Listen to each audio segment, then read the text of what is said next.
ભરૂચ જિલ્લામાં સાર્વત્રિક વરસાદ વરસી રહ્યો છે। ભરૂચ સાથે ઝઘડિયા વાગરામાં વરસાદ વરસી રહ્યો છે। આમોદ, હાંસોટ, અંકલેશ્વરમાં પણ વરસાદની સ્થિતિ સામે આવી છે। ભારે વરસાદના કારણે પશ્ચિમ વિસ્તારમાં પાણી ભરાયા। પશ્ચિમ વિસ્તારની 7 થી 8 સોસાયટી પાણીમાં ગરકાવ થઈ ચૂકી છે।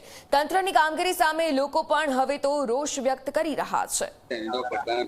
તો વરસાદની સ્થિતિ સમગ્ર ગુજરાતમાં રેડ એલર્ટ પર છે, ત્યારે ઘણા જિલ્લાઓમાં જે રીતે વહેલી સવારથી જ વરસાદ વરસી ચૂક્યો છે। સાર્વત્રિક વરસાદની સ્થિતિ વચ્ચે પાણી ભરાવની સમસ્યા। ભરૂચના આ દ્રશ્યો તમે જોઈ રહ્યા છો। ઝઘડિયા વાગરા સહિતનો વિસ્તાર કે જ્યાં વરસાદી પાણી ભરાઈ ચૂક્યા છે। સમગ્ર વિસ્તાર હવે પાણીમાં ગરકાવ થઈ ચૂક્યો છે।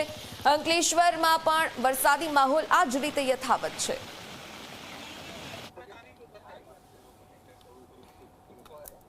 ત્યાં તકલીફ સાહેબ એવું છે કે અમારે પાણી ભરાઈ ગયા છે।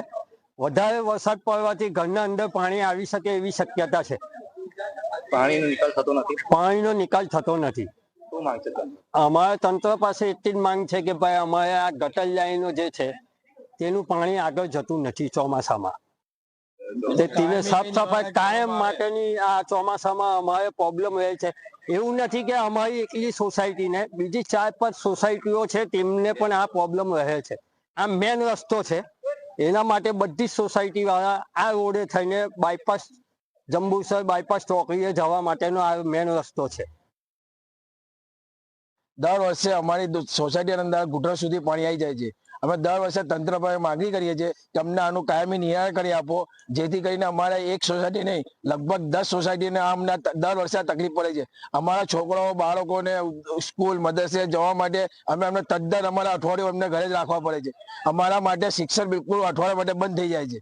તો એનું અમારા તંત્ર પાસે એટલી માંગણી છે કે આનું અમને કાયમ માટે કઈ નિવારણ કરી આપો। આનું કઈ બી એનો જેવી જે રસ્તો થતો હોય તે રસ્તો અમારા માટે કાયમ માટે અમને કરી આપો, જેથી કરીને અમે અમારે અહીંયા સોસાયટી નહીં તો અમારે ના છૂટકે 4 મહિના માટે અમારા સોસાયટી છોડવાનો વારો આવે છે।